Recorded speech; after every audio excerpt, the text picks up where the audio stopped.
tubahaye ikaze ku Gicaniro TV. Mwese abakurikiye Igicaniro TV mwiriwe kandi twongere tubahe ikaze. Uyu munsi turi kumwe n'umutumirwa. Umutumirwa dufite ni Paul Rukesha. Paul Rukesha akaba ari umushakashatsi ku mateka y'u Rwanda, akaba kandi ashinzwe gushyingura inyandiko. Ikindi kandi ni umukozi w'urwibutso rwa Gisozi. Bwana Paul, turatangira tubabaza ibigendanye n'imirimo mukora, kuba umushakashatsi n'ibyo turabyumva, ariko ko waba ushinzwe gushyingura inyandiko. Gushyingura inyandiko ni ubwa mbere duhuye nabyo. Ndakeka ko benshi mu badukurikira bashobora kuba nabo batari bazi iyo nyito y'umurimo wawe. None Bwana Paul, wadufasha kumenya neza icyo gushyingura inyandiko bivuze, ikindi noneho ukatubwira n'umurimo ukora uwo ari wo.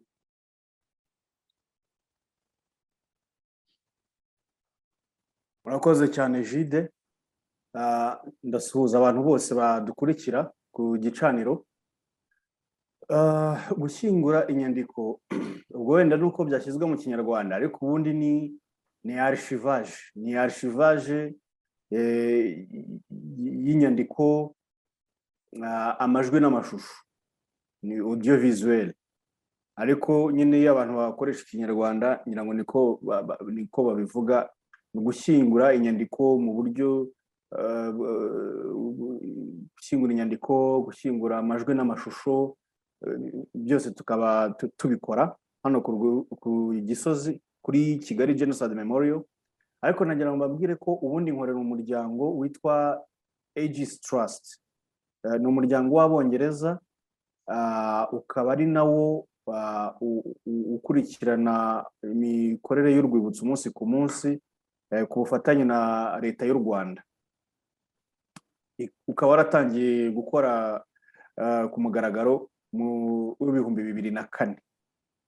Ariko mbere hano ku rwibutso hakaba harashyingurwaga imibiri. Abantu batangiye gushyingura nko muri 1999.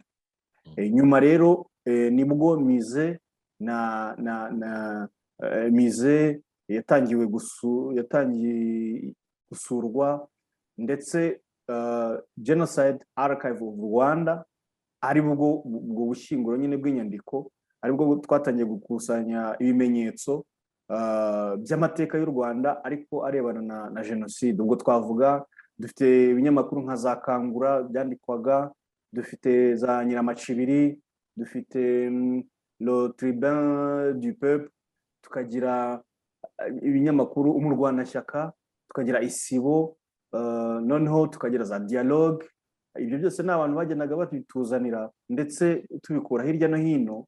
Ushobora kubona igihe cy'amashyaka menshi, ndetse na mbere yaho intambara yo mu tariki ya mbere z'ukwezi kwa 10 1990 itaratangira, ukabona inyandiko zandikwaga kuri z'abaparmehutu zandikwaga kuri Repubulika ya mbere. Ibyo turabifite cyane kugira ngo bihe ishusho ya nyayo kandi itabeshya ya leta ya Repubulika ya mbere, ya kabiri. Ubwabi byo bandikaga biguha kumenya uko abanyarwanda bafatwaga mu bice byabo byatandukanyijwe. Ntabwo navuga ngo ibice uko mu nzego zabo zitandukanye cyangwa se uko batandukanye, kuko abanyarwanda ntabwo batandukanye, ahubwo uko batandukanyijwe. Ukabona uburyo abanyarwanda bafatwaga. Navuga nk'amabaruwa y'aba burugumesitiri, abitaga ba burugumesitiri bayoboraga za komine. Ibyo byose turabifite. Noneho natwe dutangira gufata témoignage muri 2004 2005. Dufata témoignage cyane cyane z'abacitse ku icumu ya Jenoside yakorewe Abatutsi. Dufata amavideo y'abantu bafunguwe n'itangazo rya Perezida wa Repubulika. Abantu abenshi batagiraga amadosiye, abari bashaje. Iki gihe inkiko za gacaca zari zigiye gutangira, abo bantu bajyanwa mu ngando. Dufite amakuru yabo, ibyo bavugaga, uko biregaga, nyuma baza no kuburanishwa. Dufite amavideo y'inkiko gacaca, dufite ikintu kinini, dufite n'ubuhamya n'izo n'ayo mavideo nyine abo bantu bakoze ubwicanyi muri jenoside.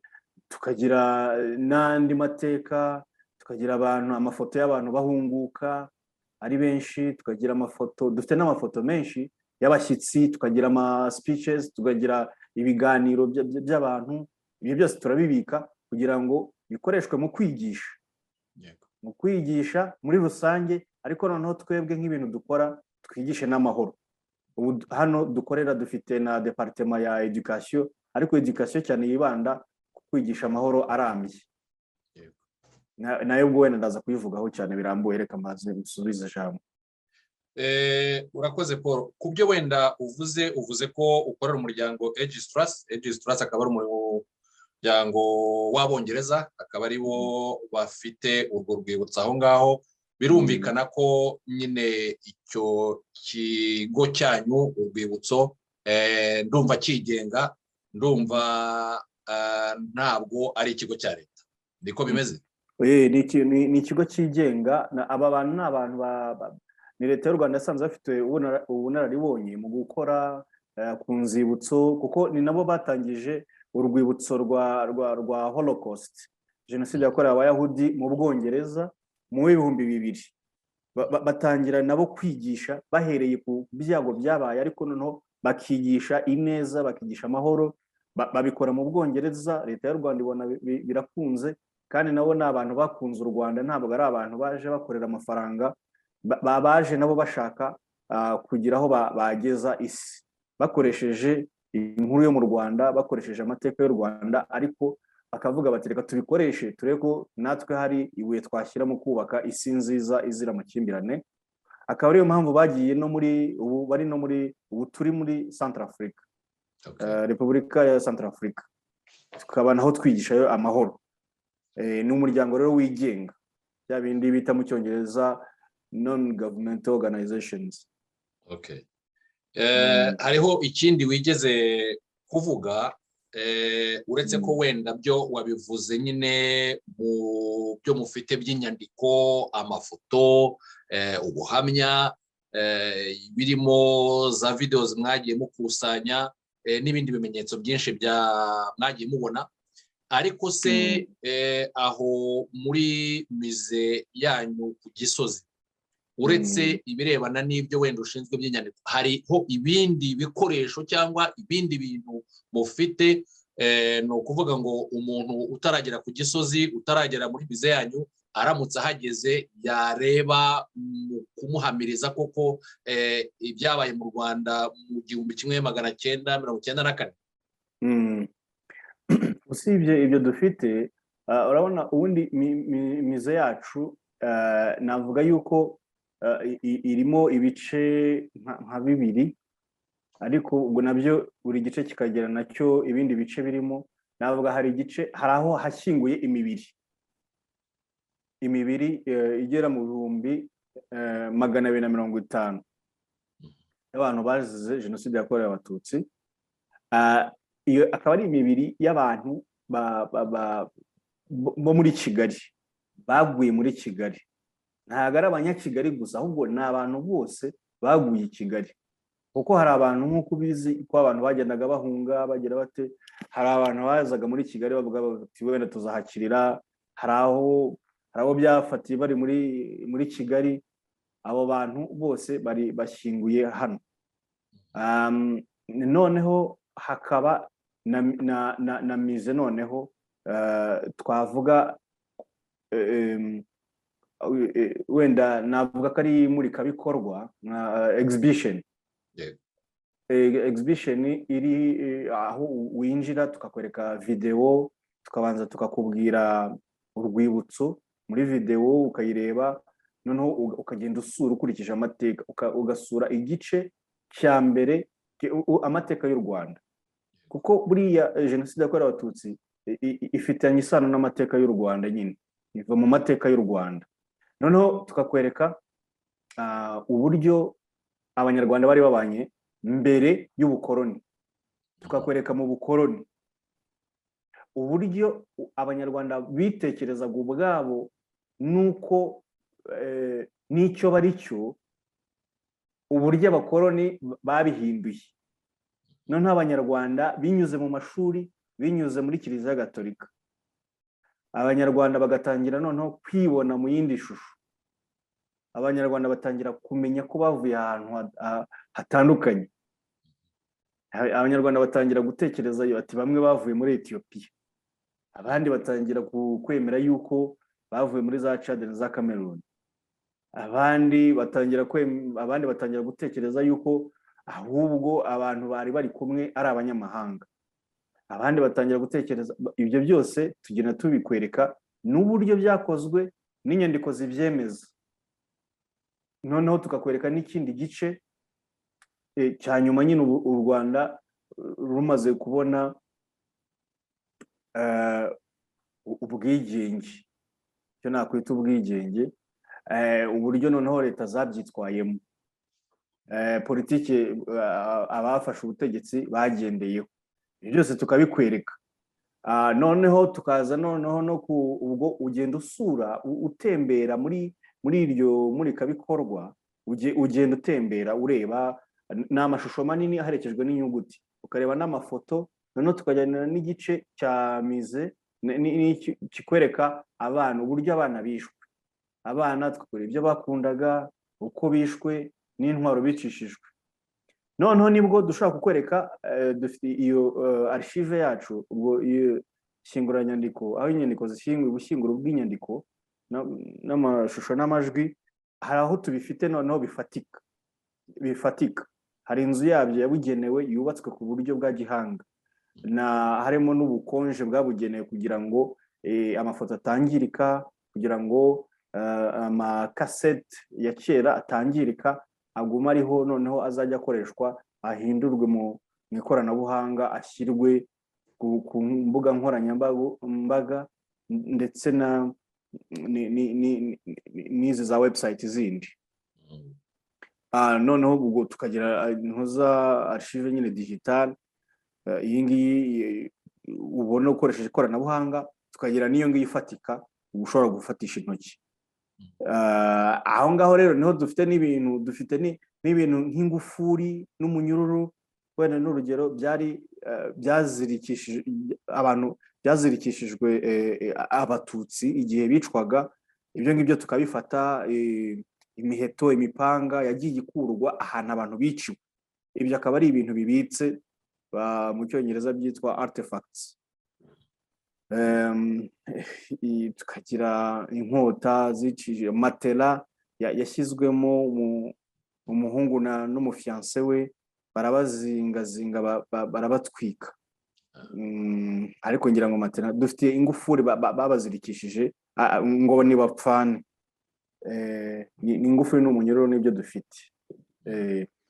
Muri make ni ibyo ngibyo dufite. Yewe Paul, utunyuriyemo muri make, mbese dusa n'abanyuze muri iyo mize. Urakoze cyane. Ubu rero ahubwo wenda ngewe nkugarukeho, kuko nzi neza ko nawe ubwawe umusavayva warokotse iyo jenoside yakorewe abatutsi. Ndumva ndamutse ngiye mu kigwi cyawe nanjye icyo kibazo cyangora. Ndagira ngo nkubaze ukuntu ubasha gukora umunsi ku munsi aho hantu hari imirambo y'abazize jenoside yakorewe abatutsi mu 1994. Noneho nyine ugakoraho. Ese wowe mu byo nakwita, sinzi uko ndibuze gutradwiza psychologie, ariko psychologiquement wowe uba witeguye ute, uba umeze ute, ese ukomeye bingana iki kuva aho utangiye kuhakorera, kugira ngo nyine ujye ubasha kuza umunsi ku munsi kandi uzi neza ko amateka ari aho ngaho nawe agukoraho, kuko ntibyoroshye.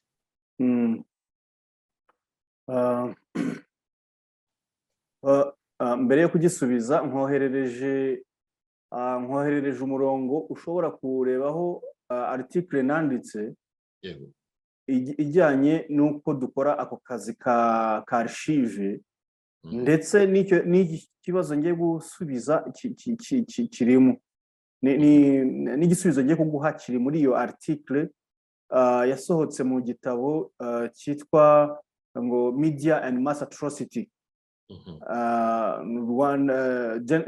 Rwanda Genocide and Beyond, cyanditswe n'umuprofeseri witwa umuprofeseri witwa Alan Thompson wo muri University ya Carleton University muri Canada. Harimo chapitre yanjye rero, harimo amashapitre menshi ariko harimo chapitre yanjye ivuga titre nayikubwiye yitwa Digitizing Genocide, the work of the Genocide Archive of Rwanda. harimo ako kazi kose dukora n'imibare y'ibyo dufite hariya. Na article abantu bashobora kuyibona, bashobora no kuyidownloadinga rwose.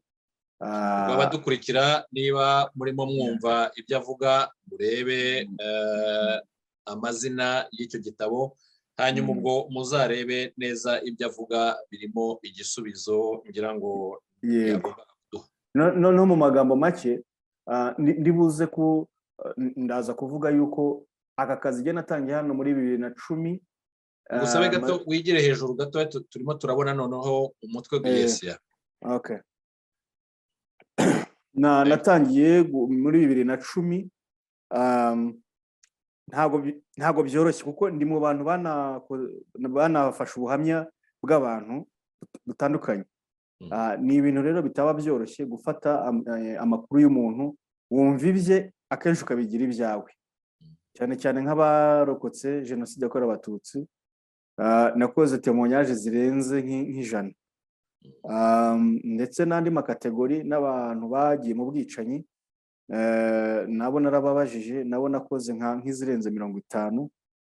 Mbaza nganira noneho nabo twita abarinzi b'igihango, nabo nuko nabo nakoze nka 80, nka 80 ngereranyije. Urumva rero ni abantu benshi kandi bose bavuga jenoside, bavuga kwica, bavuga gukiza, bavuga kwirukanka, bavuga nyine ibintu bitari byiza.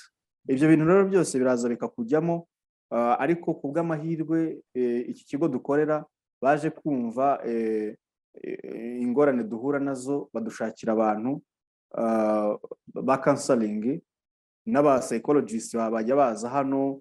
Twagiye duhura n'abantu bakomeye nk'aba Albert Gakwaya, ukorera PhD muri ibyo bintu, yaradufashije cyane. Bitwa ba Eugene Rutembesa niba nibeshye, yego. N'abantu bagenda badufasha mu guhangana n'ingaruka z'akazi kacu, ndetse n'abandi nk'aba ba Professeur Dusingizemungu wari president wa Ibuka, n'abandi bo muri Ibuka, abitwa ba Mukamana, bitwa ni benshi bagenda badufasha, ba Delite, ni benshi bagenda badufasha. No kuvuga ngo iyo ugiye gufata témoignage ugomba kuganira n'umukansala cyangwa umuspsychologist, umuntu urebana n'ubuzima bwo mu mutwe. Noneho wanavayo icyo twita briefing, wanavayo ndetse nabwo mukaganira. Noneho ndetse n'uwo tugiye kubaza nawe abona iyo service, uwo muntu nawe umuntu agomba kuba hari mu gihe noneho tunabaza uwo muntu agomba kuba hari, kugira ngo umuntu ibyo avuga bimuremereye, nibiba biremereye cyane uwo muntu aze kugira ikintu afasha.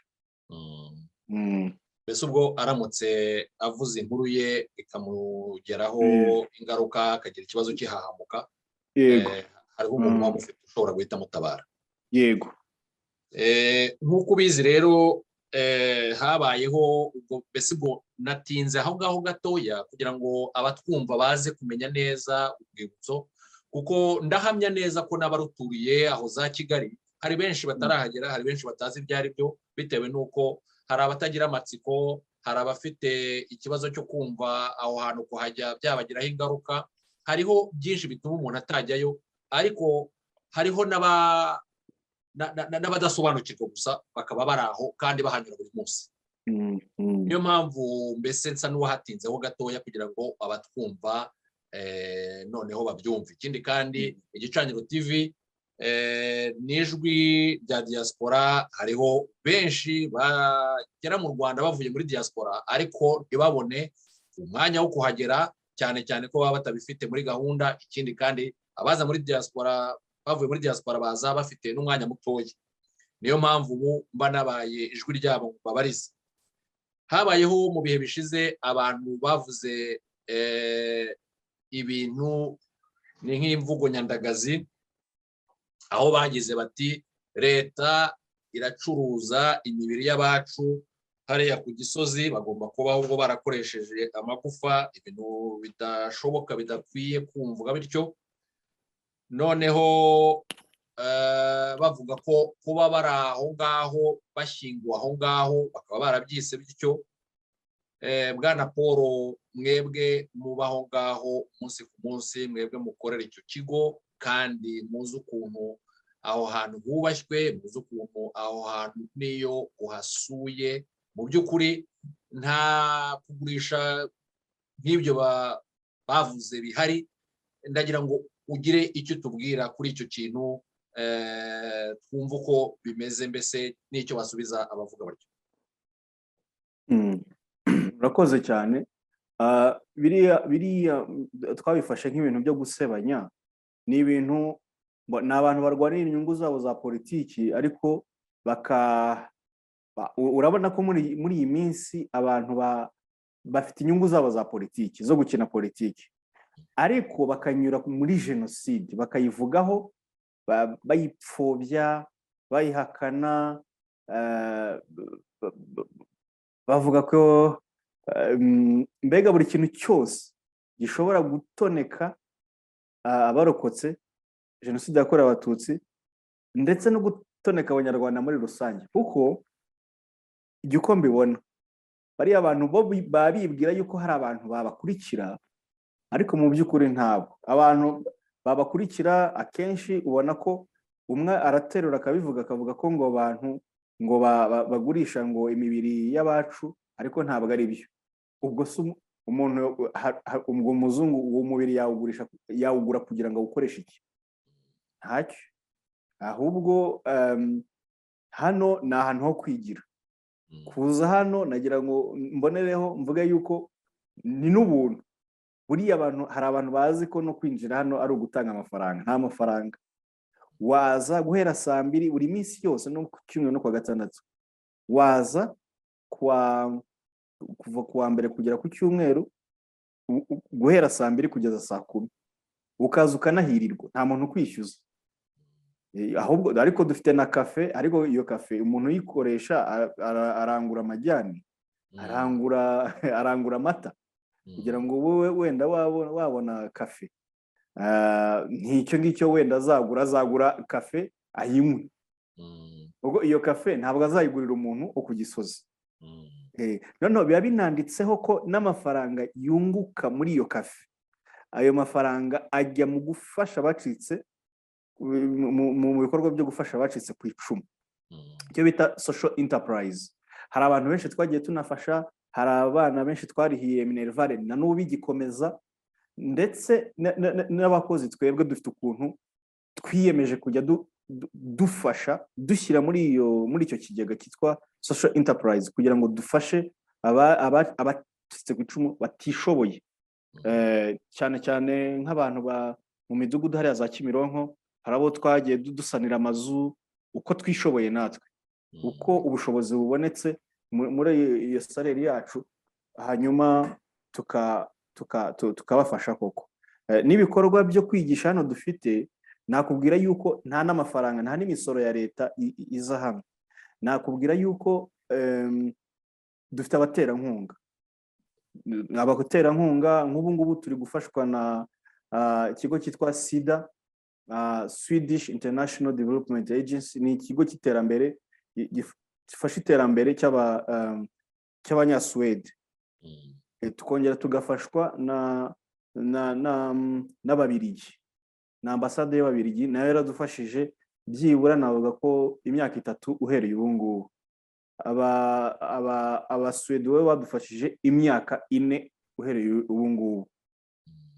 Kuva rero urwibutso rwashingwa najyana nkubwira abantu bagiye badufasha. Kuri website yacu biriho, hari ahantu hari page yitwa partners and donors, wahabona hari ibigo twagiye dukorana byitwa Shaw Foundation, University of Southern California Shaw Foundation, hari abanyakanada baradufashije, n'abafaransa bigeze kudufasha.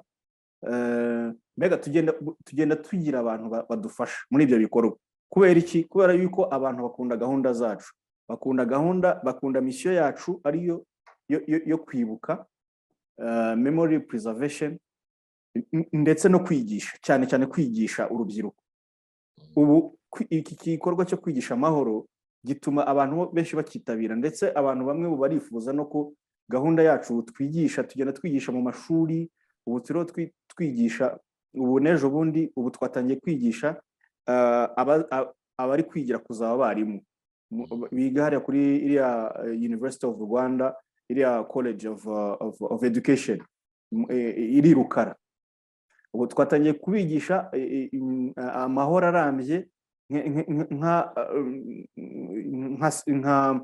nk'icyigisho kigomba kujya mu byigisho byose, mu mibare, muri biology, mu Kinyarwanda. None ukigisha umuntu ariko akazavamo ari umuntu uzi icyo amahoro arambye ari cyo, azi ubworoherane icyo ari cyo. Kuko abantu bakoze jenoside mu bacurabwenge bayo harimo abaprofesori bakomeye, bize za fizike, bize ibintu bikomeye, ariko badafite ubuntu.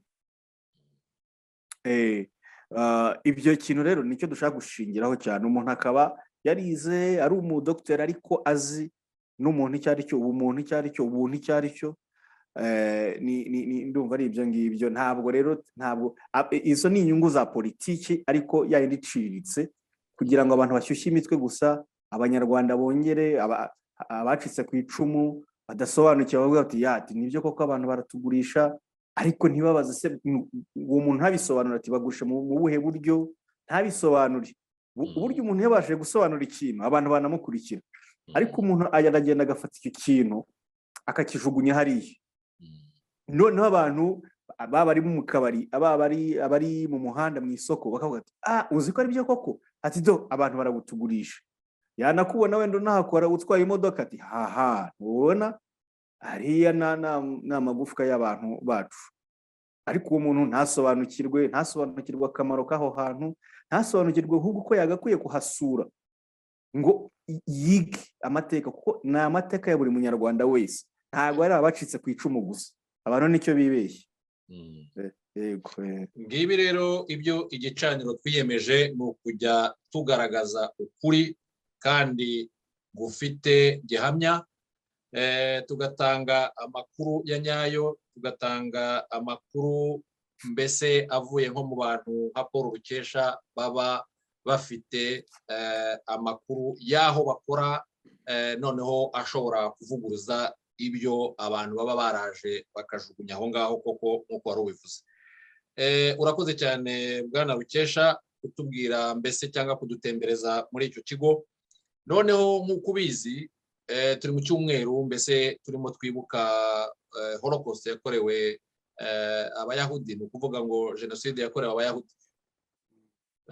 Paul, niba watugereraniza neza ukatugereranyiriza Holocaust ubundi unahereye n'icyo ari cyo, hanyuma Holocaust ukagerageza kutubwira igihe yaba yaratangiriye n'igihe yarangiriye, ukatubwira plan yayo. Ese plan barayiteguye nabo bayicengeza mu bantu barangije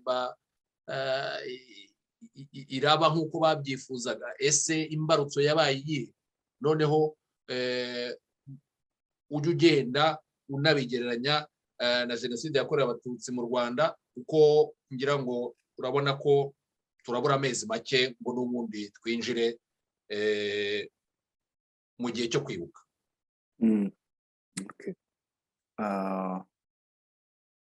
Urakoze.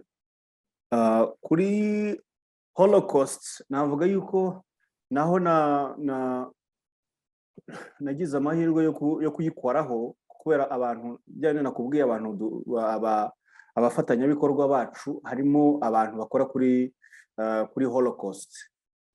Ndetse hari na témoignage zacu icyo kigo gikorera muri Amerika cyitwa University of Southern California Shaw Foundation bafite archive nini cyane ifitemo témoignage 55,000. Muri izo témoignage bafite 55,000 harimo témoignage zirenga zijya kugera muri 200 ko aho mbeherukira hari 100 ariko ubu bariho hari umuntu turi gukorana hano ariho arakora izindi témoignage nta mibare bumfite ari amaze kongeraho ariko turazisangira. Bafite témoignage zacu zafata hari abanyarwanda barokoze jenoside batuye muri Amerika batanze témoignage hariya zikabikwa. Hari n'izindi témoignage nabo batanze amafaranga kugira ngo témoignage zifatwe babika ayo mateka. Kubera iki? Kugira ngo abantu bigire kuri ako gahinda isi yagiye igira. Niyo mpamvu jenoside ni icyaha kidasaza, abantu bayikoze n'abantu bayishyigikira bakomeza gukurikiranwa imyaka yose y'ubuzima bwabo, igihe batarafatwa bagakurikiranwa. Ni icyaha kidasaza rero. Rero ikaba ari n'isoko yo kumenya, yo kwiga kugira ngo ibyabaye bitazongera. Wambajije uti se holocaust yatangiye ryari? Bo ukuntu babivuga bavuga ko yatangiye mu 1939 ikarangira mu 1945. Ubwo urumva uwo mwaka 1945 ni igihe abanazi batsindiwe, abanazi b'Abadage batsindiwe nabo bari bafatanyije intambara. Abantu rero abayahudi bishwe bishwe na Hitler, niwe wakoze umugambi we aranabyandika. Bari bafite n'inyandiko zagenaga zitegura ukuntu abayahudi bo mu bihugu by'Iburayi cyane cyane bw'iburasirazuba bagomba kwicwa. Ni nabo bapfuye benshi cyane. Ibihugu ubu ngubu bya Ukraine, bya Pologne,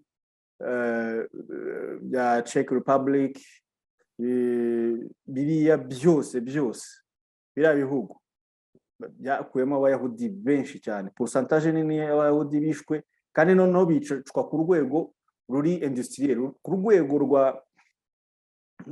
ni nk'uruganda rw'ubwicanyi bakoze, ku buryo bashyizemo amafaranga menshi cyane.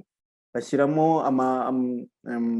za gari ya moshi zitunda abayahudi bagomba kujya kwicwa, zibakusanyiriza hamwe no kwishyura. Ndetse n'abantu bafatanyaga muri ibyo bihugu, no mu Bufaransa bagiye babakurayo, mu Buholandi, muri ibyo bihugu by'Iburayi bw'uburengerazuba nabo. Uranyemerera nkubaze ikintu aho ngaho? Uragira uti Abadage bashyizemo amafaranga, ni ukuvuga ngo ibyo twagiye tubona hamwe bashyize abayahudi bagashyiramo gaze bagapfiramo ari umubare munini cyane. Urambwira ko ni ikintu bubatse mbere, hanyuma bubaka imihanda ya train ijyana abantu aho ngaho, ari cyo bagambiriye kugira ngo bazajyaneyo abantu babamarireyo? Cyangwa se cyari gisanzwe ari uruganda ruri aho ngaho, hanyuma umunsi umwe bagihindura icyo kintu cyo kumariramo abayahudi? Oya, hari ibintu hari hariya za Auschwitz. Auschwitz Birkenau ni ahantu hubakiwe kugira ngo abo bantu bahagwe. Yego hari ibigo bimwe na bimwe byagiye nyine ahantu wenda hari ibigo bya gisirikare nibyo, ariko noneho bahise bahakora ku buryo hakira abantu, ku buryo hari inzu zijyamo abagabo, hari inzu zijyamo abagore, hari ahantu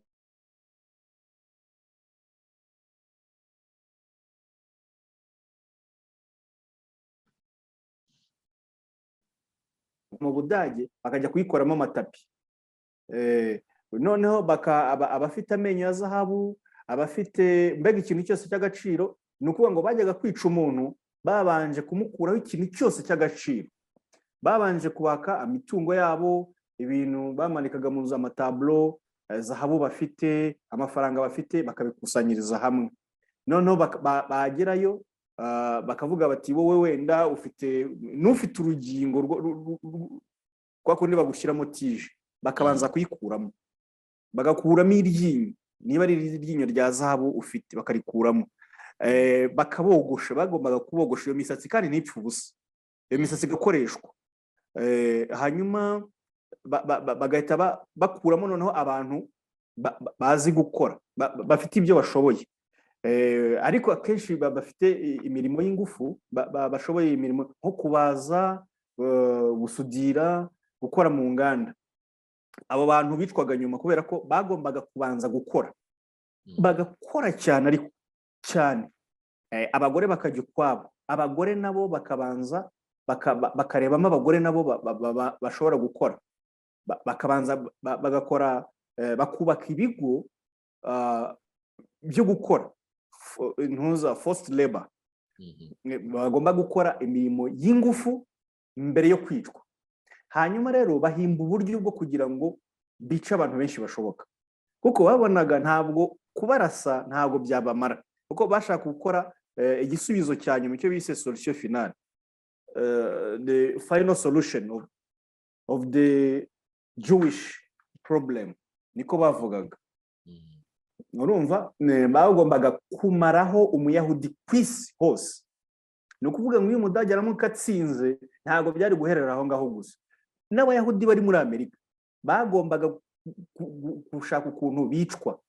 Bavugaga ko abayahudi ari nka twa dusimba dutoya, nibagiwe ukuntu batwita mu Kinyarwanda, ariko cyangwa se imbeba, n'imbeba zigomba kwicwa zikava ku isi.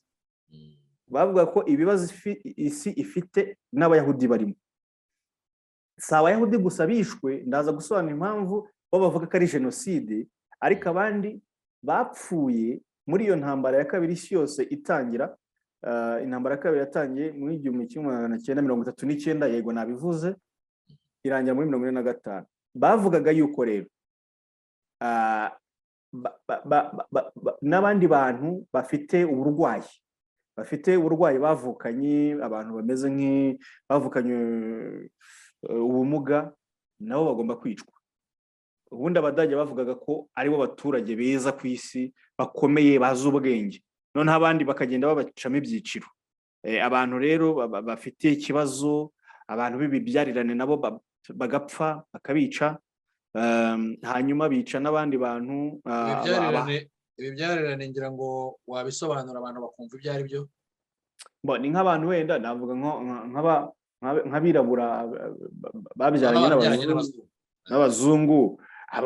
Hitler abo yasanze mu Budage, abo yabonye mu Budage yarabishe, yica na ba bantu bita bagiye ukuntu babita b'Iburayi, aba Roma and Sinti.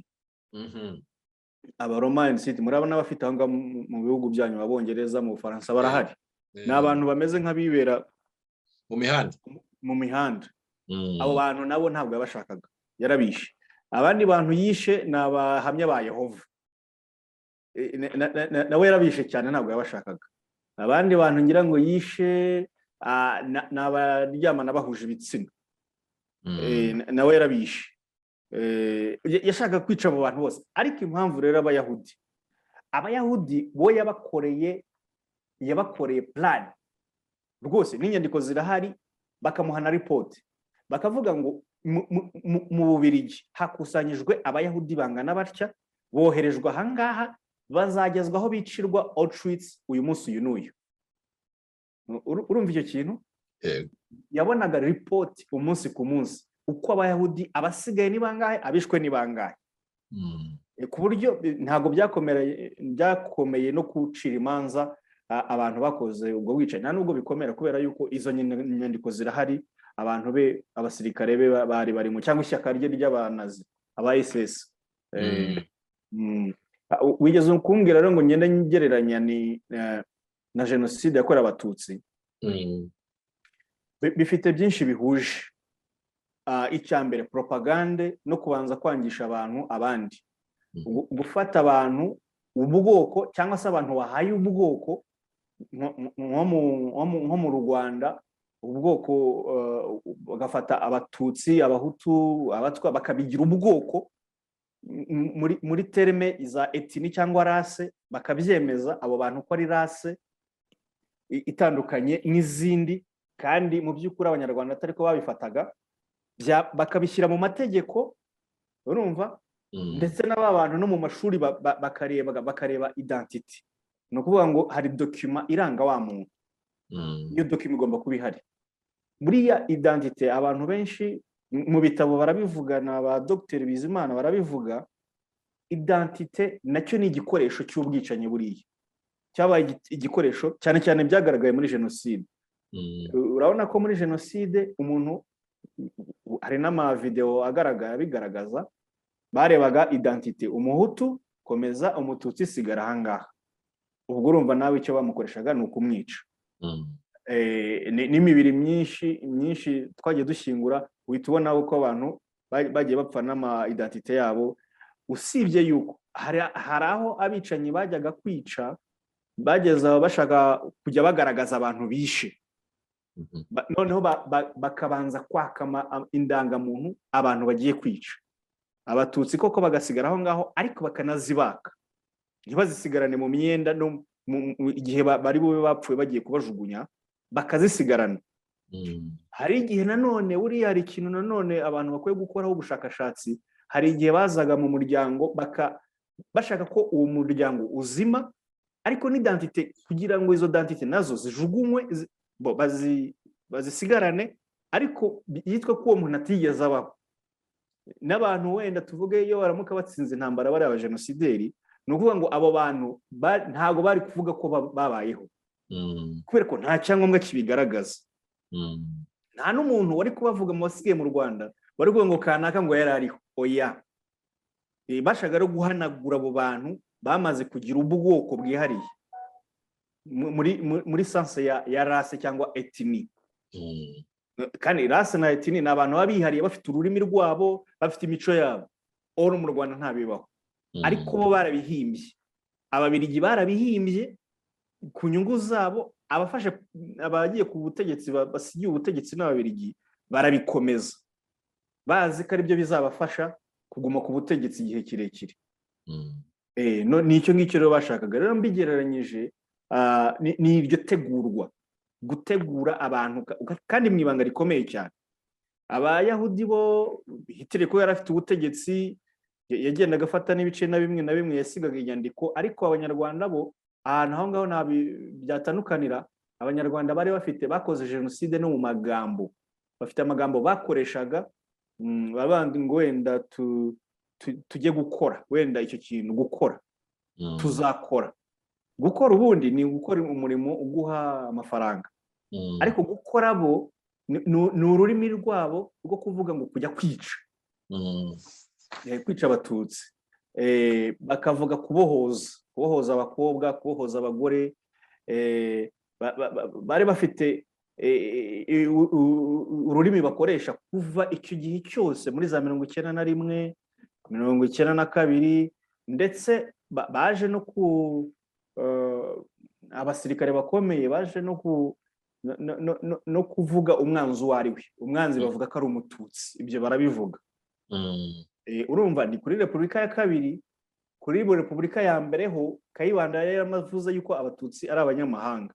Yabyanditse mu gitabo, agatabo gatoya yasohoye gasorwa na Presidence muri 1972.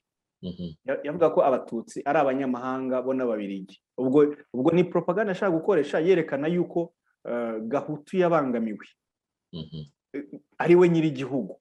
Urumva agiye n'amateka arayavuga nabi, yigishaga uko ashaka.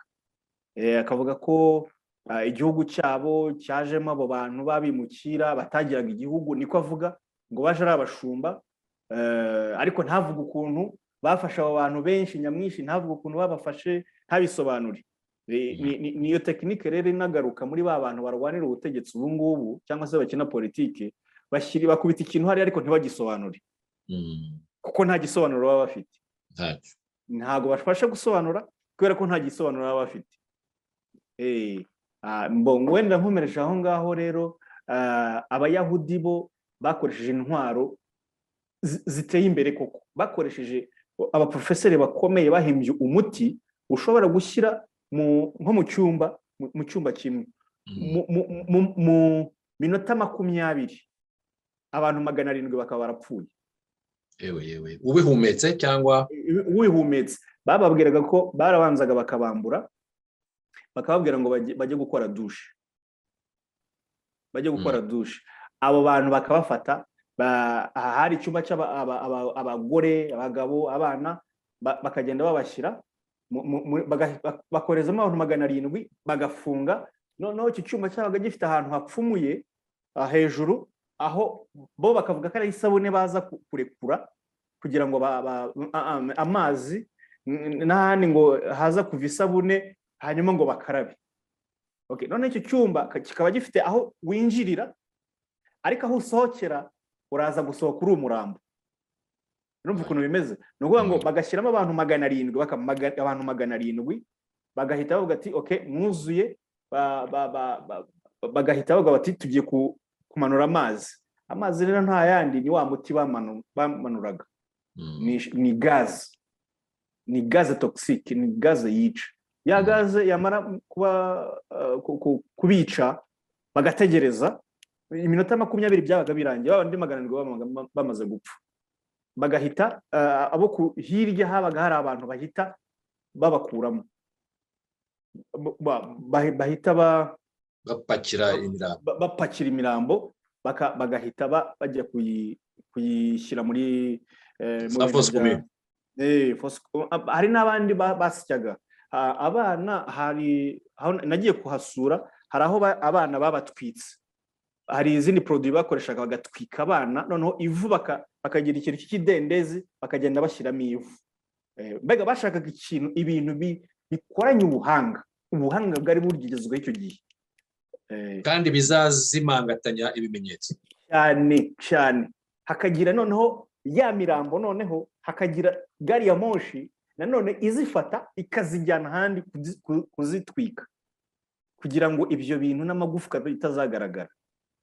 Mbega byari ibintu rwose bipanze, bimeze nk'uko wasura uruganda rwa Itexirwa. Kugira ngo abantu babyumve neza, nabakangurira bazasura uruganda rwa Itexirwa barebe kuntu mu ruganda ibintu bikora, kugira ngo umwenda uzasohoke.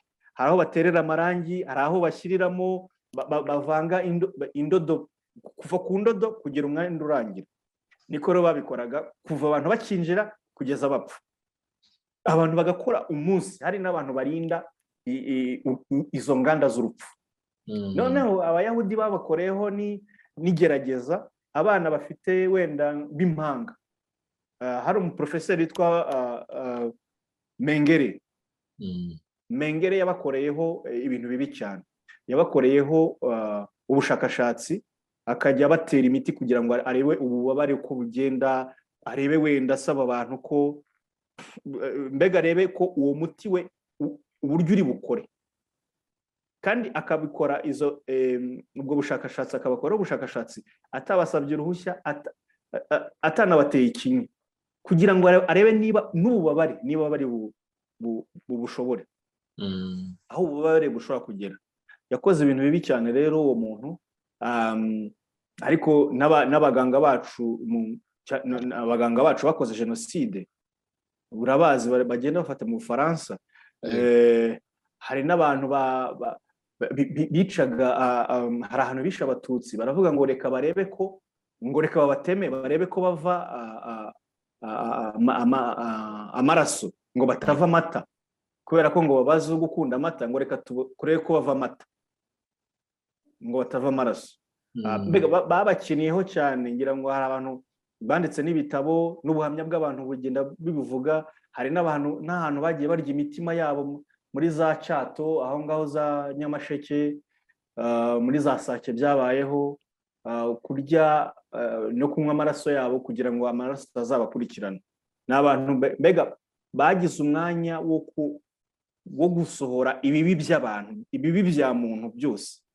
Icyo bihuriraho, kugira ngo babaga bibaza ko biri bubagangahure, nk'abemera ko umuntu wishe ashobora kukugaruka cyangwa kugukurikirana.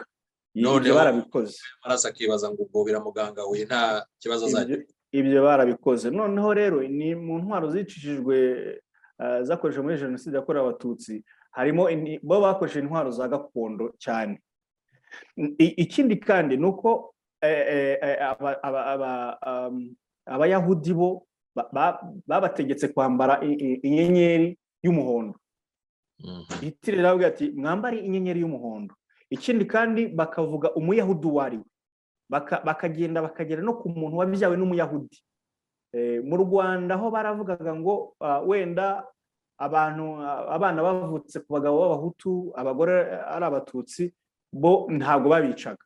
Baravuga bati okay, abo ngabo bakabita ko ari abahutu. Ariko nta kintu bashingiyeho, ntabwo bishingiye ku muco. Nubwo babeshya ngo mu muco ngo umugabo ngo niwe utanga ubwoko, oya, ubwo bwoko bwatangwaga bwari ubwoko clan, ntabwo ari etini, kuko etini ntabwo twigeze tuyigira. Icyatangwaga n'umugabo ni clan. Niba umunyiginya n'umwega barongoranye, umugabo ari umunyiginya, umwana ni umunyiginya. Nuko byari bimeze bidahinduka, kuko mu Kinyarwanda ubwoko bugira n'ikirangabwoko. Umunyiginya akagira umusambi, ariko umuhutu nta kirangabwoko agira, kubera ko atari ubwoko muri sanse ya etini cyangwa rasi. Ariko baragenda, izo repubulika zombi zagiye zibikora gutyo, zirabanza zikereya ngo abantu ngo bavanze. Ubundi kuvanga ni concept y'abazungu, nta mwirabura urukwe kuvuga ngo aravanze. Avanze se gute? Noneho bagafata abana bakomoka ku bagabo b'abatutsi bakabica, bagasiga nyina w'umuhutukazi. Ariko kwa Hitler we ntabwo ariko byari bimeze. Hitler rero aravuga ngo na sogokuru wawe niba harimo umuyahudi, namwe muri abayahudi. Afite ukuntu bagendaga babibara, ntabwo mbyibuka neza, ariko bafite ukuntu yagendaga akagera kuri. Mu Rwanda rero naho ngira ngo niho byari kugera, nabo ngabo bavuga ko ari abahutu bari kubica, kuko igihugu cyari kimaze kugira identity y'ubwicanyi, bimaze kwinjira mu mitwe y'abantu, none nabo batangiye kwicana. Niho igihugu cyari kigiye kugira ngo abanyarwanda bumve ko bikomeye. Bari batangiye no kwica abo bakeka ko bari inshuti z'abatutsi bishwe. Ibyo ngibyo biri mu gitabo cya Human Rights Watch, biri documented, ku buryo hari abayobozi bamwe batangiye kwifuza bati iyaba inkotanyi zatsindaga, kuko ibintu twifuje ko byaba birarenze, igihugu kirananiranye, mbega byamaze kuba agatogo kabi cyane. Byarenze ibyo bifuje, bigera kure kurenza. Noneho batangira birabarenga, batangira kwica umuntu wasahuye byinshi, cyangwa se umuntu wabikijwe inka, bakamubwira bati wowe wabitse kwa kanaka mwari inshuti, mwari mwaranwanye, wasigaranye inka ze, nawe tugomba kukwica. Bakaba baramwishe. Ibyo byarabaye rwose pe. Bakavuga bati kwa kanaka mwari inshuti, none ntabwo tuzi uko bahunze, hari abo tutabona, menya barabahishe, bakaba barakwishe. Mbega igihugu cyari kitangiye rwose kubananira bo ubwabo. Mu Rwanda rero turabizi neza ko byigishijwe uhereye kera, muri uko gutandukanya abantu, za propaganda, probably hariho n'inama zaberaga aho umuntu atamenya. Hanyuma haje kubaho gukereya cyangwa se gushyira mu mashyaka ibyo bise ngo ni urubyiruko rw'amashyaka. Hakabaho impuzamugambi, hakabaho interahamwe. Noneho abo bantu baje guhabwa imyitozo ya gisirikare, nyuma yaho ni nabo baje gukora ishyano, bakora jenoside. Ese ibyo ngibyo, ariko ubwo wenda turanahera no ku byagiye bisohoka mu binyamakuru wavuze ko mufite, harimo ya mategeko 10 y'abahutu, harimo ibyo wari uvuze byagiye hanze muri 1972, n'ibindi byinshi byahamagariraga abantu, ubona ko bose bahamagarira abantu kwangana cyangwa se kubatandukanya, kubabwira ko itandukanyirizo ry'aba ngaba n'aba ngaba ari iri ngiri, ko bakwiye kwitondera. Ni ibyo wigeze no kubivuga, barabivuze officiellement ko umwanzi ari umututsi. Ese Holocaust yaba yarahuye n'ikibazo nk'icyo ngicyo, ese gahunda nk'iyo bo baba barayikoresheje? abayahudi batangiye guhohoterwa mu Burayi bwose kuva kera. Wenda bishobora kuba byaranatangiye kuva kera. Hari ibintu byinshi bitwazaga babaregaga ko ngo ari bo ngo bishe umwana w'Imana Yezu Kristu, kubera yuko abayahudi bafite idini ryabo rya Judaism. Abantu rero bagiye aho bari hose, umuntu wese n'uwo yirigiyemo. Abayahudi, hari abayahudi b'abayahudi nyine bava muri Israheli banahavukiye, ariko hari n'abayahudi bagiye b'abayahudi kubera ko bagiye muri iryo dini, cyangwa se kubera ko barongoranye n'abayahudi bakagenda. Ushobora kuba umuyahudi kubera imihango yabo, bakagushyiramo ukaba umuyahudi. Abo bantu rero ngira ngo mu 1200 bari bamaze kuba benshi i Burayi, ariko batangira rero kuba i Burayi. Urabona yuko hari ikintu abakristu bagenda barwanira gutegeka Uburayi, ariko icyo gihe na za Empire Ottoman nazo Ubusilamu nabwo bugenda bwamamara. Urumva Judaism yari nk'idini ya gatatu nayo, ariko no kugira ngo batangira kubarenganya, kubakorera, kubirukana, kurya ibyabo, kubabuza gukora imirimo imwe n'imwe. Noneho icyo navuga wenda nzi cyanditse nanasomye ngewe, hari byinshi kuko ibitabo byo kuri Holocaust n'imibereho y'Abayahudi ni byinshi cyane, nta nubwo navuga ko ndi expert wabyo, hari abantu babizi kurusha. Ariko icyo nasomye ni nk'urugero naha abantu batwumva. Abayahudi birukanwe muri Espagne, barirukanwa muri Espagne mu 1500. 1500 birukanwa n'umwami waho w'icyo gihe, ntabwo nibuka izina rye, ariko barabirukana muri Espagne. Ejo bundi Espagne nibwo yasabye imbabazi community y'Abayahudi ku isi hose, aho umuyahudi hose ari yasabwe imbabazi na Espagne. Umwami uriho yasabye imbabazi mu izina ry'igihugu, kuko bagize uruhare mu gukwiza ako karengane. Si aho ngaho rero gusa byaragiye, bagiye bicwa, habaho icyago. Ibyo ngibyo wanabigereranya wenda n'ukuntu abatutsi bicwaga iyo habaga hari ikintu cyabaye. Kudeta irabaye y'Abakayibanda, byabanjirijwe n'icwa ry'abatutsi no kwirukanwa mu mashuri no ku mirimo. Abayahudi nabo habaga nk'icyago, wenda hakaza nk'ubushita, bakavuga bati, bagashaka impamvu byananirana gukira kuko Uburayi bwigeze kuyogozwa n'ubushita, babyitiriye Abayahudi, bati ubwo ni Abayahudi.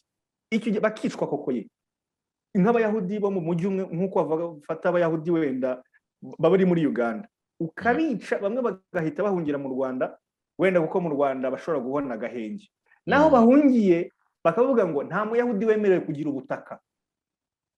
Niyo mpamvu bagiye bigira mu mirimo yindi isanzwe, bigira mu mabanke, barayikreya. Noneho kuko ari nabo banabitangiye, barabikunda, biranabakiza. Noneho nabyo abantu bavuga yuko bati ubukungu barabwihariye, nanone niwo kibazo se, kandi babigiyemo kubera ko nta kindi kintu bashobora gukora.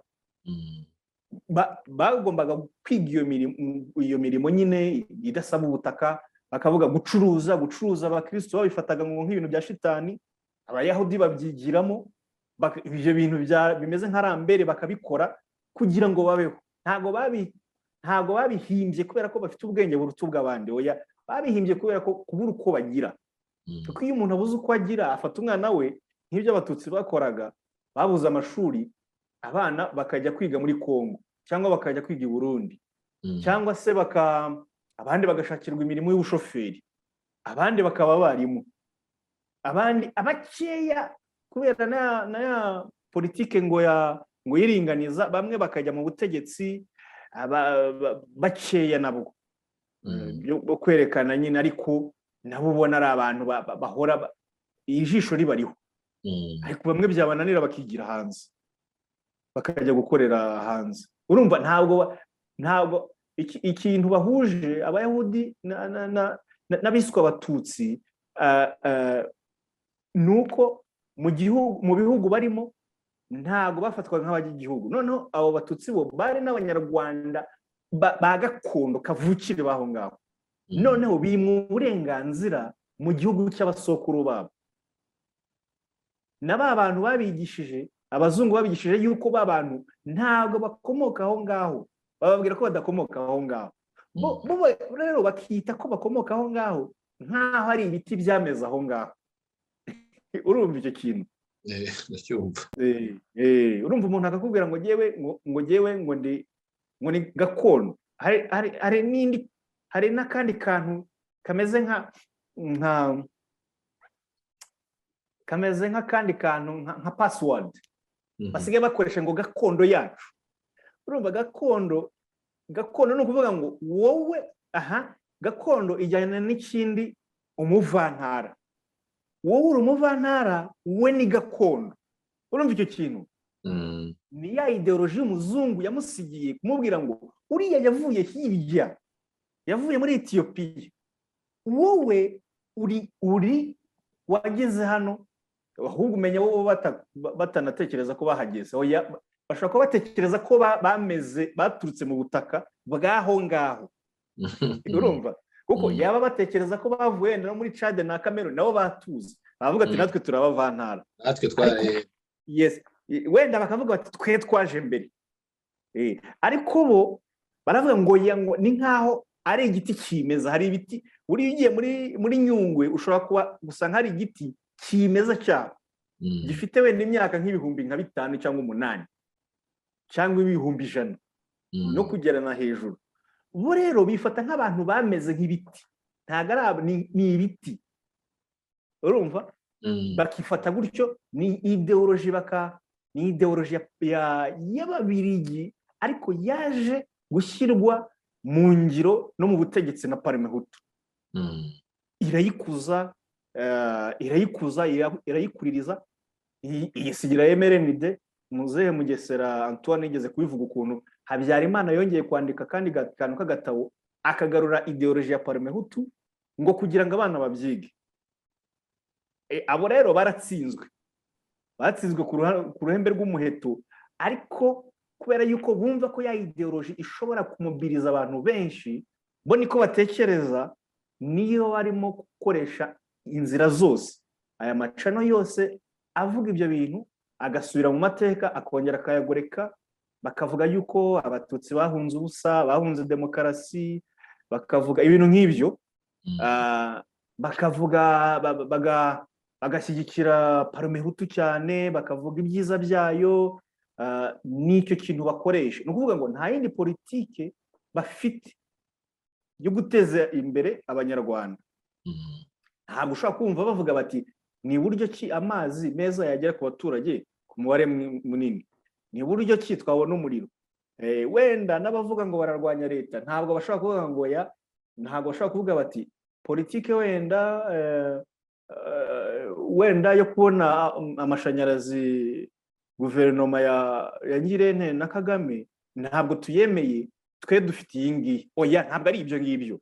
Barashaka za password, ni ukuvuga ngo barashaka ijambo ry'ibanga bakoresha kugira ngo bashyire mu mitwe y'abantu, ba bantu babiririmbe, ba bantu bashyushye imitwe, noneho igihugu gisandare. Bakorere revolution ariko y'amaraso. Ni iki kintu rero bo uzarebe ahantu hose niho uzakibona. Barabanza bakica amateka. Nicyo rero nari ngiye kuvuga abayahudi bahuriyeho n'abatutsi, ni uko kujuragizwa. Abatutsi urabyibuka yuko bamaze kwirukanwa 59, abasigaye mu gihugu bahise bamwe bakurwa mu masambu yabo bajyanwa muri za Bugesera. Harimo na sogokuru wanjye yari hariya muri za Gakenke, bose bagiye Bugesera. Abari mu Bufundu, niba ari Bufundu, mu Bufundu yego niwe hariya za Gikongoro, aho za prefecture ya Gikongoro, bose babakura ahantu habo bari baje, nta kintu bashingiyeho, babajyana za Bugesera. Bamwe bapfirayo, ariko batangira, abandi babajyana muri za Sake. Abantu batangira kuhaba, bagira inka, barongera barisuganya. 94 nibwo baba kubisa imipanga barabica. wakongeraho ko nyine muri uko kubigura babajyana za Bugesera. Bugesera ari ubutayu, Bugesera yari ishyamba, nta mazi yahabaga, yari ishyamba, hari n'isazi yatsetse. Mbese ntabwo bari babajyanye kugira ngo bazabeho, bibazaga ko ubwo buzima bwabo buzababera bubi n'ubundi bakahagwa cyane. Kuko iyo wimura umuntu nibura hariho iby'ibanze ubanza kumushyiraho mbere yo kumugezayo. Yego. Ikindi kandi urumva hari n'abavuye mu cyahoze ari Ruhengeri, mbese mu turere twose tw'u Rwanda, babakusanyiriza aho ngaho, ukibaza utese kuki havugiye aba bakagenda none bakaba bageze hari. Ubwo urumva nibyo wahoze uvuga uti ni nk'abayahudi barirukanwe muri Espanye. Ariko ku byo tuzi amateka, ikindi kandi ntabwo ari aya kera, ni ayavuga kuko abayabayemo barabitubwiye cyangwa barabivuga. N'abatutsi bagiye bahungiye henshi, hari abahungiye muri Tanzania ikabagarura, nabo ntiboroherwe n'aho bagiye. Hari abagiye Uganda igihe cya Obote n'abandi bagiye bakurikira bakabagarura, babagarura n'icya gihe bavugaga bati ikirahure kirasandaye kuko amazi n'ubundi yari asanzwe yuzuye. Ibyo ni ibintu turumva ko kuko birimo bigenda bihura, amateka ndumva abantu bayahuje. Ahubwo wenda ngira icyo nkubaza, kubera ko Ubudage bwari igihugu cyari giteye imbere icyo gihe, numvishe na tekinoloji bakoreshaga cyangwa se ubundi buhanga mu buryo bwo kwica abantu benshi mu gihe gito.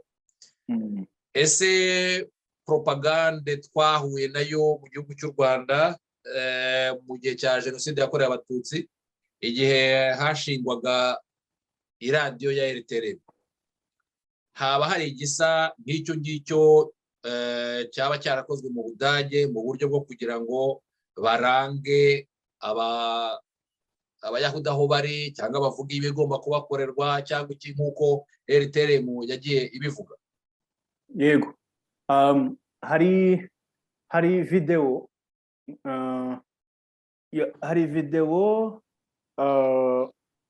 Hitler yashyizeho umuntu ushinzwe propaganda. Bari bafite minisiteri ya propaganda ishinzwe ibyo bintu.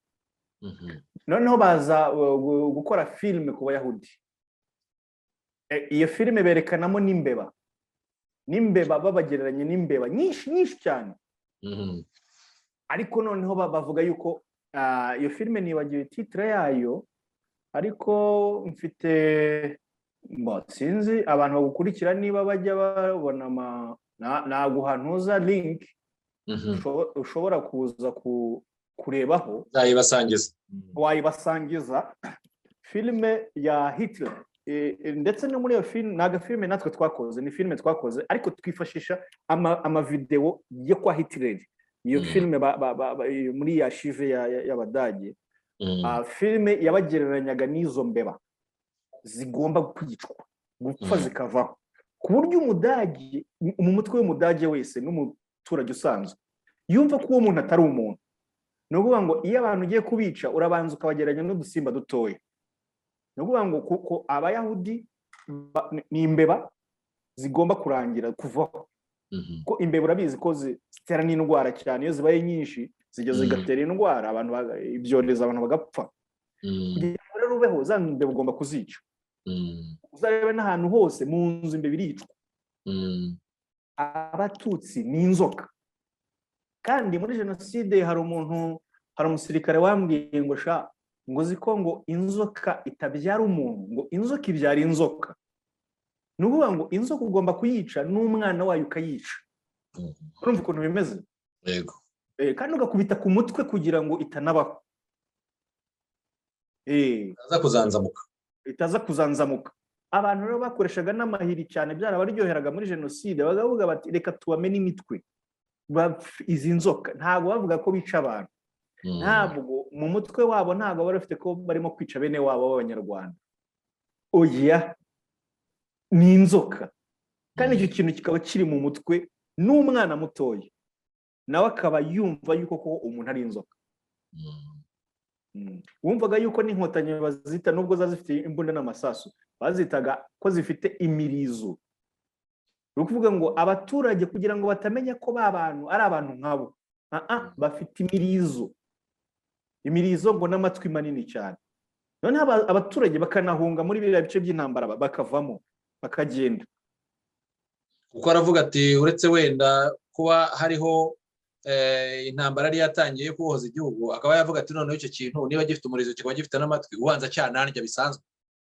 nyine yari propagande, yego yari propagande kugira ngo niyo nkotanyi ahantu izafata itazagumana abaturage, bikaboneka yuko ifite abaturage.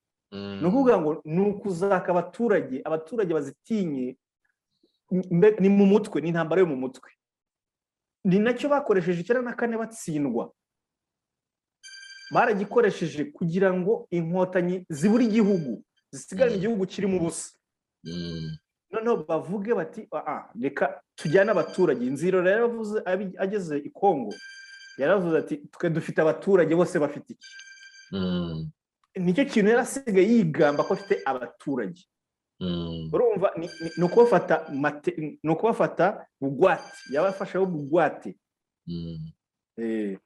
Mu gihe we yavugaga ko ngo nabo mbega yafataga abo yitaga abahutu cyangwa se abiswa abahutu, akabafata nk'abantu barwanaga intambara y'ubutegetsi. Akavuga ati rero nubwo dutsinzwe ariko tuzagaruka, ariko tugiye turi harimo n'abaturage. Noneho urabizi ko nyine politike y'inkotanyi ni buri wese agomba kuba ibuye ryo kubaka igihugu, zigarura abaturage. Aho rero batangira kumungana amashyamba yose, batangira no kwihishahisha. Arusha irabafata. None ubu ngubu ni ibyo babuze naho baba bari muri za Nigeri. Wewe wakoze amaraso nyine nuko nguko na ubwo turimo tugera aho ngaho, urumva nanone ndakubaza niba gupfobya no guhakana niba nanone izo jenoside zombi zisa. Ese abadage cyangwa abanazi baba barahakanye jenoside bakoze, baba se barayipfobeje? Ese yaba yariswa andi mazina ngo bigereranywe na jenoside yakorewe abatutsi mu Rwanda? Jenoside y'abayahudi nayo iracyahakanwa n'uyu munsi, irahakanwa cyane, ariko ntabwo ihakanwa n'abadage. Mu Budage harimo agatsiko k'aba neonazi, ni abantu bashyigikiye ibitekerezo bya Hitler. Abo ngabo baba ahantu henshi, baba mu Budage, baba muri Amerika, baba mu Bufaransa, baba ahantu henshi. Ujya ubabona bafite n'ibintu byo kuramukanya, bashyira ukuboko imbere, ndamukanyo Hitler. Abo bantu ntabwo bemera ko abayahudi bapfuye, ntabwo bavuga ko n'iriya mibare ari ukubeshya, 6,000,000 z'abayahudi, bavuga ko ari ukubeshya. Ndetse hari n'umuperezida wa Iran, Ahmadinejad, yakoresheje conference ngo y'abanyabwenge ngo bige kuri Holocaust, ariko intego yari afite kwari ukupfobya jenoside yakorewe abayahudi kubera ikibazo afitanye na Isiraheli. Hano rero naho nuko ibyo barabihuje neza cyane. Jenoside yakorewe abatutsi, abantu kwihakana byo bimaze kugenda bicika, kuvuga ngo ntayabayeho na rimwe, ariko batangiye kubyita andi mazina. Batangiye kuvuga ko habaye double jenoside. Bati yego barapfuye, atari ko inkotanyi, kandi inkotanyi n'abatutsi nazo zakoze jenoside. Ubwo rero no kuvuga ko abatutsi nabo bakoze jenoside. Urumva ibyo byose ni ipfunwe. Bari abantu bafite ipfunwe. Igihe njya mvuga ngo nanjye sinzi, mfite papa wakoze jenoside, sinzi ko nanjye nabikora. Ese nagira ubugabo bwo kubyemera nkaba mu bantu bubaka u Rwanda? Ese cyangwa se naba nka bariya bagerageza uko bashoboye kose bakavuga ko iwabo bazize politike, abari mu nkiko bazize politike, abafungiye gacaca ko bafungiye ubusa. Sinzi, mbega usanga abo bantu ntabwo bayihakana burundu. Baravuga ngo cyangwa se bakavuga ngo n'umubare bakawujyaho, abitwa ba Philip Lechens urabazi, akavuga ati oya ntabwo barenga, abatutsi bapfuye ntabwo barenga 600. Abandi Twagiramungu akavuga ati ntabwo barenze 200. cyane cyane ko banageraho naho bavuga ko n'uwo mubare w'abatutsi utari mu Rwanda icyo gihe, utari mu Rwanda, ariko ntabwo uwo mubare bari bawugejejeho. Okay, none se bo umubajije se wari ufite abana bangahe? Uwo muntu se umututsi, wenda tufashe umututsi wo muri Sake, yari afite abana bangahe? Yari temoignage nafashe y'umuntu wari ufite abana 11. Ubu hasigaye umukobwa umwe gusa. Muri abo bantu muri Sake nafashe wenda navuga nk'abantu nka 4 bo muri Sake. Buri wese muwayene y'abana uwo muntu yari afite byibura muwayene ni nk'umunani. Abana 8 byibura. None ukavuga uti se ko muri buri prefecture harimo abatutsi, kandi buri prefecture hagiye hapfa abantu cyane cyane muri Sud nono n'imiryango ikanazima, ujya kuvuga gute ko miliyoni itagera? Ujya kubivuga gute ko n'ubu ngubu archive zihari dufite zo muri Gacaca, hari ko bagiye bafata ikusanyamakuru rya mbere, urabizi ryakorerwaga mu dukayi twa Gasuku. Bazabigenza gute none igihe amazina azaba yasohotse, none n'amazina y'abantu? Mbo wenda hari abana usanga baramwitaga Kibwa, cyangwa se Kazungu, cyangwa se Rudomoro, ugasanga ayo mazina wenda amazina yombi ntahari, ariko n'abantu bavuga ati uyu mubyeyi yari afite abana 4 cyangwa 5, turabizi ko yari abafite. Wenda ntibibuka amazina y'abo bantu, ariko abo bantu barahari. Ese ubundi reka tubagire 200,000, ubundi ibyo 200,000 byari bikwiye gupfa? Ntabwo byabereyeho gupfa 200,000. Jenoside ntabwo igombera miliyoni. Buryo ushobora kwica abantu 10,000 gusa bikitwa jenoside, kandi bikaba icyaha gikurikiranwa. Ariko abantu 100,000 bashobora kugwa muri conflict, ntibyitwe jenoside, kuko buri bwicanyi bwose bugira qualification juridique. Hari jenoside, hari ibyaha by'intambara, hari ibyaha byibasiye inyoko muntu, hari urugomo, urumva? Ibyo byose bikwiye gutandukana, ukwiye kubitandukanya. Ibyo byose ukwiye kubitandukanya. Buriya rero wenda ikintu nakubaza turimo twegera umusozo, yego, ndagira ngo nkubaze nti mu buryo bwo kwiyubaka, mu buryo bwo kwiyunga, mu buryo mbese bwo gukomeza ubuzima, ubwo wenda bize no kuza kugera kuri minisiteri duheruka guhabwa y'ubumwe n'ubwiyunge, ese borohewe bate? Abayahudi borohewe bate nyuma y'iryo pfobya, nyuma yo guhakana, nyuma y'ibyo byose barwanye nabyo, mu kwiyubaka kwabo, mu kugira ngo babirenge, mu kugira ngo abasigaye babashe kubaka igihugu, noneho kandi banatera imbere, kuko tuzi ko noneho igihugu cya Israel ari igihugu kiteye imbere kandi muri buri domaine, babigenje bate? Ese icyo twakwigiramo niki? Hanyuma noneho tugende tunareba ese babishoboye bate, ese twebwe tugeze? Abayisiraheli navuga yuko bo barakomerewe, byarabakomereye, ndetse na jenoside yabo ikirangizwa n'abanyamerika n'abandi bafatanyije, bakomerewe n'ubuzima. Ntabwo byari byoroshye kuvuga ibyababayeho. Baje kubohoka nka nyuma y'imyaka nka 20 cyangwa 10 na 20. Natwe rero wenda kubw'umwihariko Israheli, wenda reka mvuge Israheli irangize. Israheli baje gushinga n'igihugu cyabo, Israheli nyine. Abayahudi aho bari hose barataha, ndetse na n'ubu bamwe bafite uburenganzira bwo gutaha mu gihugu cyabo, twirengagije amakimbirane bafitanye n'abavandimwe babo b'Abapalestiniye. Ibyo ni ibindi, ariko byibura bafite ahantu baba.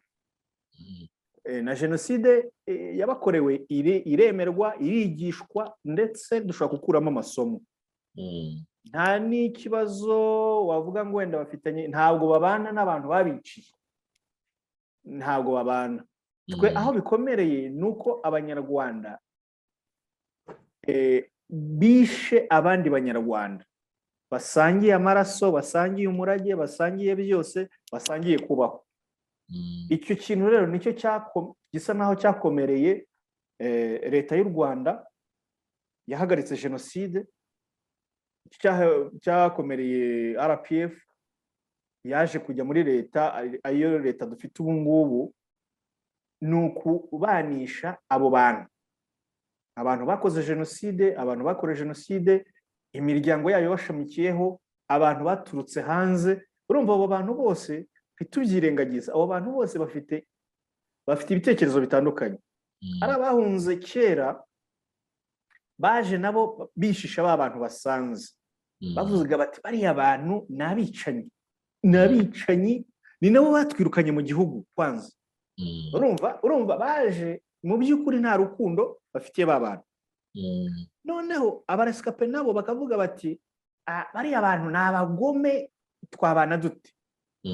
Noneho bariya nabo basigaye, hakaba hari ikibazo, hakaba harimo bamwe nabo bari bifitiye ubwoba, bavuga bati natwe twakwicwa. Ariko kubera ko bitiranwa, bahawe bwa bwoko kiriya bise rase cyangwa etini, cyasha nabo kikababarirwaho. Nabo bamwe bakavuga bati iri ni ipfunwe, abandi bakavuga bati natwe ntabyo twakoze, abandi bakavuga bati bariya abantu kuki tutabamaze. Urumva harimo ibice byinshi. RPF yaje kujya muri government, yahuye nabyo. Ariko iyo urebye ahantu igihugu cyavuye n'ukuntu abantu babanye uyu munsi, navuga yuko ari ikintu cyo kwishimira, yuko abantu barabanye pe, kandi babanye neza. Andi mahirwe wavuga leta ifite nuko burya iyo urebye muri gacaca, mu bantu baciriwe imanza, ukareba abantu bakoze amaraso mu ntoki, bishe abantu. Buriya iyo tuvuga ngo abantu baciye mu nkiko gacaca cyangwa bakatiwe, abantu babitiranya ko bishe, abo bantu bose bishe. Bavuga ngo twaburanishije imanza zigera muri miliyoni, imanza zigera muri 1,950 na bingahe. Abantu bakibaza ko abo bantu bose bashinjwaga ubwicanyi. Ntabwo ariko bimeze. Buriya imibare itangwa na gacaca, iyo ugerera usanga muri izo manza 1,900,000, ni imanza 1,900,000, ntabwo ari abantu 1,900,000, kuko umuntu yashobora kugira imanza nyinshi. Urabyumva? Niyo mpamvu imanza ari nyinshi kurusha umubare w'ababuranishijwe. Ababuranishijwe ni miliyoni. Ariko muri abo bantu, reka tuvuge muri izo manza rero tuvuge 1,200,000 ni abantu, imitungo, basahuye imitungo. Imanza rero abantu bakoze jenoside ku maraso, abantu babo bakatiwe, bakoze ku maraso bakabifungirwa, cyangwa se abandi bakaburanishwa badahari, ni 400,000 ni 400 n'indi mibare irengaho. Noneho muri ibyo 400 nabyo harimo ba kategori ya mbere, ushobora kuvuga ngo ni ibihumbi wenda nka 50. Narebye mu mbonerahamwe ndumva ntibeshye, ibihumbi 50 bateguye. Urumva dushobora kuvuga yuko abantu muri rusange, reka tugire 400 byakoze jenoside. Aba bantu rero bamwe bamaze no gupfa. No kuvuga ngo leta y'u Rwanda ifite amahirwe yuko hari abantu bagiye mu mitungo, urumva, batakoze amaraso. Aba bantu ushobora kuvuga ko bahise baprofita jenoside kubera n'ubukene bari bafite bagasahura ibintu. Urumva njye niko mbitekereza, ariko iyo ni opinion yanjye, ni position yanjye, njye niko mbitekereza. Nkavuga ko yuko leta ifite amahirwe yo kuzana abo bantu. Iyi minisiteri yacu yagiyeho ni na minisiteri nziza cyane, ubona ifite ingufu. Ukabona yuko ifite, usibye kwigisha abantu kubana, ubumwe n'ubwiyunge, kubigisha ndi umunyarwanda, ariko igomba no gukorana n'izindi nzego mu kuzamura abanyarwanda mu mibereho yabo. Kuko urubyiruko, majorite dufite y'abantu ni urubyiruko. Abantu rero bagomba kuva mu bukene kandi byihuse. Ntabwo ari ikintu cyo gutegereza, kuko ubukene ntabwo bwihanganirwa. Ni ikintu mintu umwe n'ubwo ishinzwe kwinjizamo abantu umuco wo kubana, cyangwa se na ndi umunyarwanda, ariko ikwiye gukorana bya hafi na hafi n'abashinzwe gukura abantu mu bukene, kuko ubukene buzana ubujiji. Buriya hari n'abantu benshi bagiye muri jenoside kubera ubujiji. Niyo propaganda kuyemera ni ukubera ubujiji. Ifite rero gahunda, yaba ari izakorana na minisiteri ya education na minisiteri y'amajyambere y'igihugu no guteza abaturage imbere. Ni abantu bakwiye gukorana ibintu bya kwiga ndi umunyarwanda, kubana neza, bikajyana no kwikura mu bukene, no gufasha gutekereza. Njye mbona leta y'u Rwanda ifite amahirwe cyane, kuko ifite abaturage n'ubundi basigaranye agasigisigi k'abasekuru babo ko kubana neza. Aho rero niho leta y'u Rwanda ikwiye gushyira ingufu, ako kantu uwo muriro ukawatsa cyane. Ubu abasokuru badusigiyeho kubana, abantu ikawuzamura cyane, abantu bakaba bamwe. Guhera hasi abana bakigishwa umuco mwiza wo kubana, ni naho ideoloji ya ndi umunyarwanda ishobora no gufata.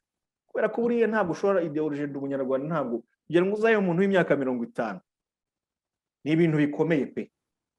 Arabanza akareba n'inyungu byamugirira, kuko ni umuntu uba waramaze kwangirika mu mutwe, umuntu uba warasabitswe n'amacakubiri. Rero igiti kigororwa kikiri gito.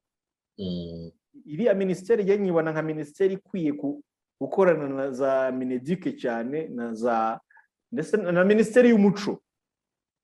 Abantu ibintu byahuzaga abantu kera bikongera bikabaho, abantu bakabyina. Muri buri district bakashyira itorero. Pani itorero style iriya ivuyeho, itorero abantu babyina ballet de district cyangwa se de secteur. Abantu bakabyina, mbega bakabona ibintu bimwe. Naho ngaho rero dufite n'andi mahirwe, dufite amahirwe yuko tuvuga ururimi rumwe.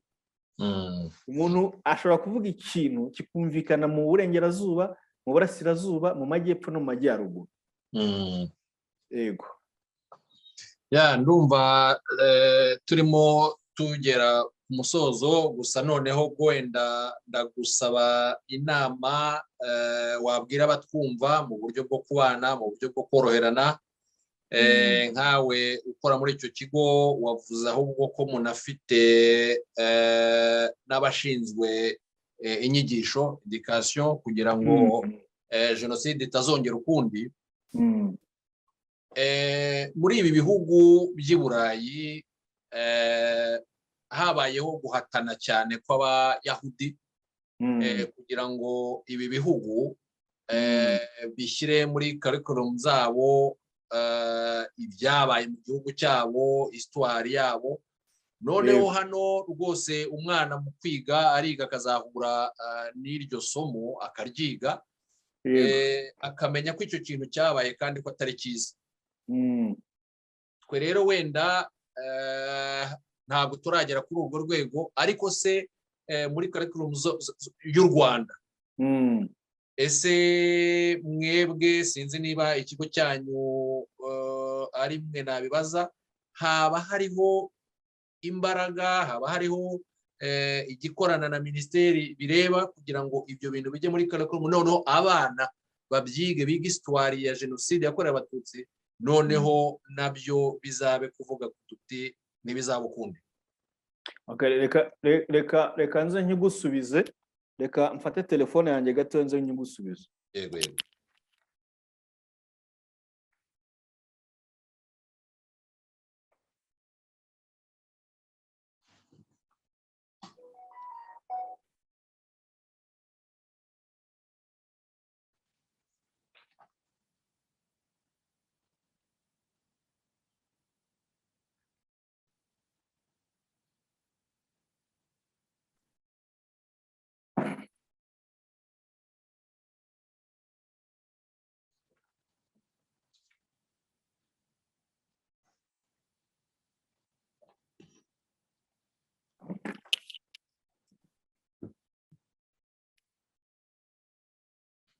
Yego,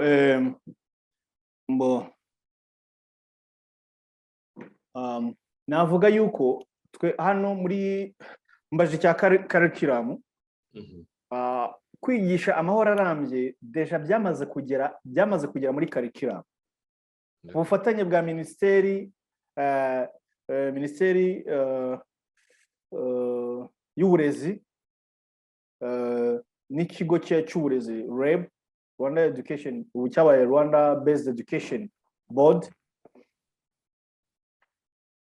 twamaze kuva muri 2016, mwaka wa 2016,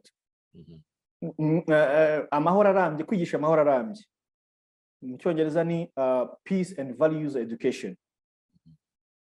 kwigisha abantu icyo nakwita inyurabwenge cyangwa se gusesengura, icyo bita critical thinking, kwigisha abantu kuba personal responsibility, abantu bakiga icyo ukoze ukamenya yuko ugomba kukirengera, ukamenya kuri gatozi y'ibyo ukoze kugira ngo utazongera kuvuga ngo ibi bintu nabikoreshejwe na runaka cyangwa na nyira runaka. Kwigisha abantu trust, kugira mbega ubwizerane, kwigisha abantu kugira impuhwe, empathy. Ibyo byose byatangiye kwigishwa muri primaire na secondaire. Nakubwiye tugitangira yuko ubu ngubu turigisha abarimu bazigisha abandi. Ubu ngubu ni gahunda nziza cyane, ndetse navuga abarimu ubu batwumva bigisha muri za primaire na secondaire, tuzabageraho, ndetse hari na n'urubuga hariho izo gahunda. Urubuga narubasangiza hano mu bantu bazareba iki kiganiro, kanze gatoya. Ni urubuga rwitwa ubumuntu akadomo eri na wa, ubumuntu.rw. Reka mbishyire muri chat ku buryo abantu ndarwohereje abarimu, ndetse bazanatwandikire bamaze kurubona. Tugiye no kongeraho amavideo menshi, tugiye kongeraho n'ibyigisho byinshi bigamije kubahugurira amahoro arambye. Kandi mu mashuri turifuza ko tuzagera mu mashuri menshi ashoboka, ndetse tugakangurira n'abarimu, tuzabahugura ndetse bahugure n'abandi barimu. Ni inyigisho nziza cyane, ntabwo ubuhamya ko hari abantu twahuguye umwana ahita atubwira ati muzi igihe kuko ejo ubu nari kuzajya muri FDLR kuko mukuru wanjye yaragiye. Ati ariko nanone ati murakererewe kuko iyo muza mbere mukuru wanjye akumva ibi bintu ntago aba yaragiye muri FDLR, none mugize amahirwe ahubwo ngewe murankijije. Abarimu nabo bagatanga ubuhamya bw'ukuntu bananirwaga kwigisha amateka kubera kunanirwa kuvuga ibi bintu ibyiswe amoko, za rase na za etini n'abazungu na za parmehutu, bamwe bagatinya kubivuga. Ariko twe dufite uburyo byigishwamo. Niyo mpamvu minisiteri y'uburezi yatwizeye ikabishyira muri curriculum. Mukabereka narya amafoto, arahari amafoto rwose bapima amazuru bazana za ntuza. Birahari ariko noneho tukiga abantu no gukorana, aho kugira ngo bakure bari muri kompetisiyo bahanganye, aho guhangana abantu bakiga gukorana, ndetse impano bafite zitandukanye bakigisha kuzikoresha no kuzihanahana. Ibyo bintu turabyigisha cyane. Tumaze imyaka, urugendo rwacu rwo kwigisha amahoro rwatangiye muri 2008. Ubwo ni ukuvuga ko tumaze imyaka 14 tubyigisha, ndetse tugeze no muri Centrafrique. Nakubwira rero yuko ibyo bintu mu kubyiga abantu barabyishimira cyane. Paul, ndagira ngo noneho ngushimire cyane. Mu by'ukuri wafashe umwanya wawe uhagije kugira ngo ubashe kuganira n'Igicaniro TV. Gahunda yacu rero ni ukubwira abanyarwanda, ni ukubwira diaspora mu by'ukuri ukuri kose, kandi tubinyujije ku bantu nk'amwe muba mufite iby'ukuri, atari uguca ku ruhande, atari ukujya kuvuga ibyo nabwiwe cyangwa ibyo numvishe. Dufite gahunda yo kujya tubwira abanyarwanda duhereye ku bantu bireba, duhereye ku bantu bakora umurimo uyu n'uyu, noneho akaza imbere y'abantu akababwira nk'ibyo tubwiye.